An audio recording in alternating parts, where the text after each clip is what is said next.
los inhibidores de la serotonina y norepinefrina dependientes de sodio.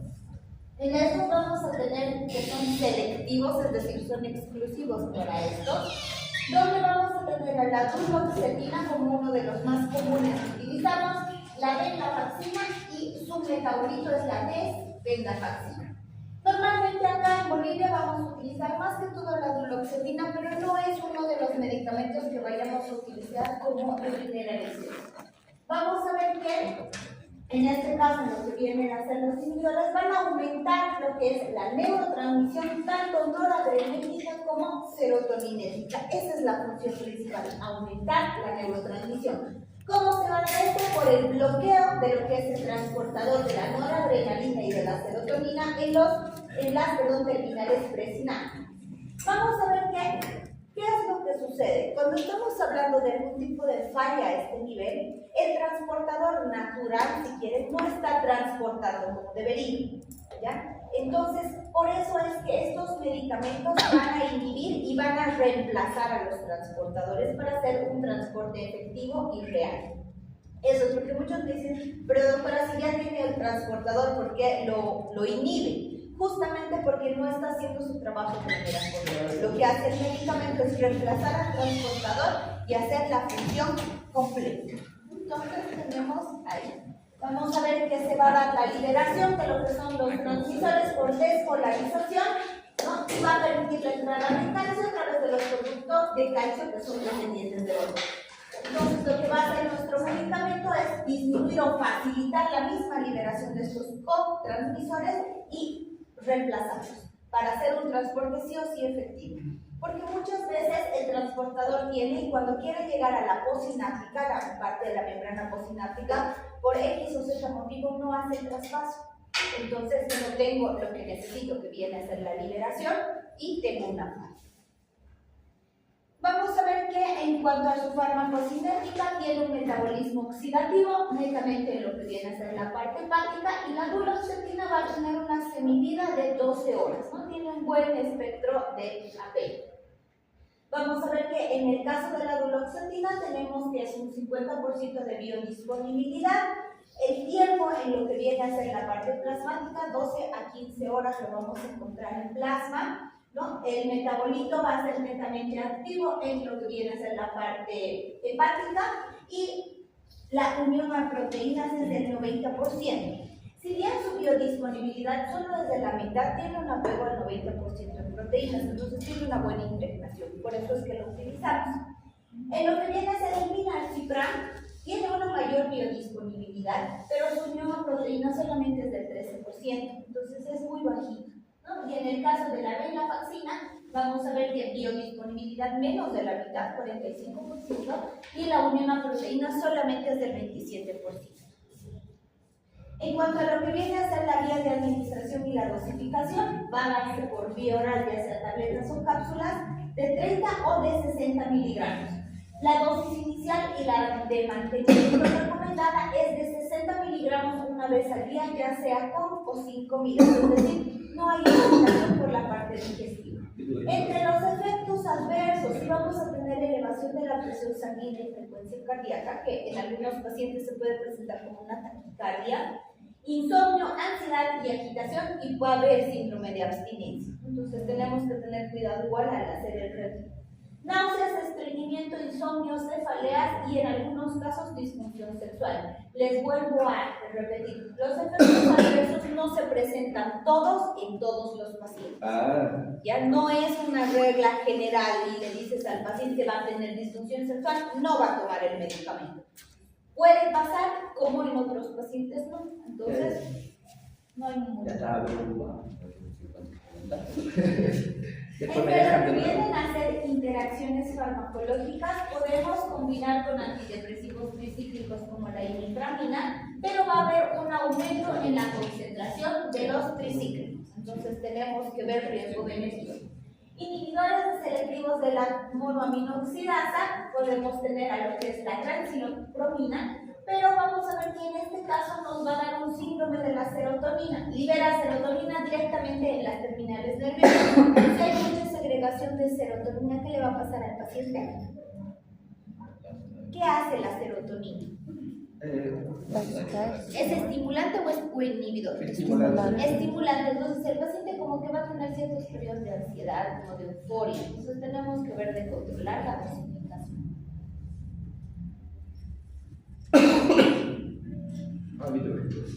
Luego, tenemos el bupropión, ¿no? Vamos a ver que este va a inhibir lo que es la recaptación de norepinefrina, dopamina y serotonina. Incrementa la biodisponibilidad presináptica de la norepinefrina principalmente. Entonces, este es un sitio más activo. No va a inhibir a lo que viene a ser la monoaminoxidasa, no la inhibe. Y está empleado más que todo para la depresión mayor, pero también lo utilizamos para el tabaquismo. Paciente que yo quiero que deje de fumar, puedo utilizar lo que viene a ser el bupropión, pero en una dosificación más bajita para evitar la ansiedad que tiene. ¿Cuál es la desventaja cuando estamos tratando con un paciente que tiene tabaquismo? Va a ser la parte de la ansiedad y muchas veces reemplazan el cigarrillo por algo que esté en la boca y lo más común es la comida. Entonces empiezan a meterse cualquier snack y tenemos incremento de presión. Yo quiero eso. Eso. Lo más normal en un paciente que ha dejado el cigarrillo, como quien dice, de un día a otro, es el aumento de peso. Sí. ¿No? Porque le da ansiedad y empieza a comerse todo lo que puede. Así yo por doctora, cuando yo dejo el cigarro, empiezo, no, de verdad me hincho. Porque te comes todo lo que ves. Y tienen que tener algo en la boca, normalmente. ¿Ya? Vamos a ver que en su farmacocinética se va a transformar en 3 metabolitos activos: el hidroxibupropión, el treohidroxibupropión y lo que es el eritrohidroxibupropión. ¿No? Vamos a ver que todos van a estar en la parte hepática y va a ser excretado principalmente por orina. Tiene una biodisponibilidad del 70%, es bastante bueno. Tiempo de vida hasta 14 horas, ¿no? Y vamos a ver que su unión a proteínas es del 84%. Los efectos adversos, muy parecidos a los anteriores: taquicardia, hipertensión, insomnio y temblores. Es uno de los más comunes, pero también se lo atribuye en el caso de tabaquismo a síndrome de abstinencia, siempre les tiemblan las manos. Entre más complicados, efectos más adversos, vamos a tener alucinaciones, problemas de concentración, paranoia y en el peor de los casos, crisis convulsivas. Entonces tenemos que ver, les repito, normalmente los verdes son los que pueden presentarse con mayor frecuencia y estos son bastante raros. Pero si estamos hablando de un paciente que tiene una adicción y lo estamos tratando de cortar, va a aumentar. Entonces, el síndrome de abstinencia es porque no tiene el aporte de nicotina. Le estoy dando un medicamento que ya le va a provocar ansiedad de por sí, entonces puede duplicarse y podemos llegar a tener paranoias especiales. Ahora, en lo que viene a ser otro de los trastornos es la psicosis. Vamos a ver que este es un trastorno cualitativo de la personalidad, ¿no? Es bastante grave. El enfermo psicótico, esto es lo principal, no tiene conciencia de su enfermedad, ¿no? Y no hay, una crítica respecto a ellos. Ellos no se dan cuenta que son psicóticos. Eso es lo que diferencia a un enfermo patológico de un rasgo patológico. Hay rasgos psicóticos, ¿verdad? Pero el paciente se dice, sí, a ratos me pongo mal, ¿no? Y empiezo a tener pensamientos intrusivos de querer matar a alguien. En cambio, los psicóticos no. Ellos están perfectamente normales, no se dan cuenta. Ahí nosotros sabemos que es un problema patológico. Vamos a ver que entre estos trastornos tenemos lo que viene a ser la esquizofrenia, que es parte de esta psicosis. Hay una fase maníaca, normalmente bipolar, se denomina maníaco dependencia. Vamos a ver que en estas enfermedades psicóticas van a ser agudas, pero normalmente tiene una agitación intensa, empieza a correr y luego tiene un periodo depresivo. Por eso decimos bipolar, se va a los dos extremos. Está muy agitado y luego tiene una calma así depresiva que duerme 2-3 días y luego nuevamente, ¿no? Entonces tenemos que tener esa consideración. Ahora, la esquizofrenia como tal, también esta es una enfermedad psicótica, pero es muy somática, que va a afectar pensamiento, percepción, emoción y voluntad, ¿no? Afecta a los cuatro. Ahora, vamos a ver que en lo que vienen a ser las enfermedades psicóticas, normalmente van a estar relacionadas con la esquizofrenia. Empiezan con cuadros psicóticos, hacemos el estudio y descubrimos que es una esquizofrenia. Vamos a ver que normalmente esta es de naturaleza crónica, incapacitante. El paciente esquizofrénico, especialmente el que no tiene tratamiento, pues es muy difícil que tenga una vida, entre comillas, normal. Sin embargo, en la actualidad hay pacientes que tienen esquizofrenia, que tienen una medicación adecuada y tienen una vida completamente normal. Los demás, nadie se va a repetir que tiene este trastorno. La esquizofrenia se ha demostrado que también es una falla anatómica a nivel de lo que viene a ser la corteza. Ya no es solamente, ay, que se asustó, que le pasó algo y se volvió esquizofrénico, no. Es un rasgo con el que se nace.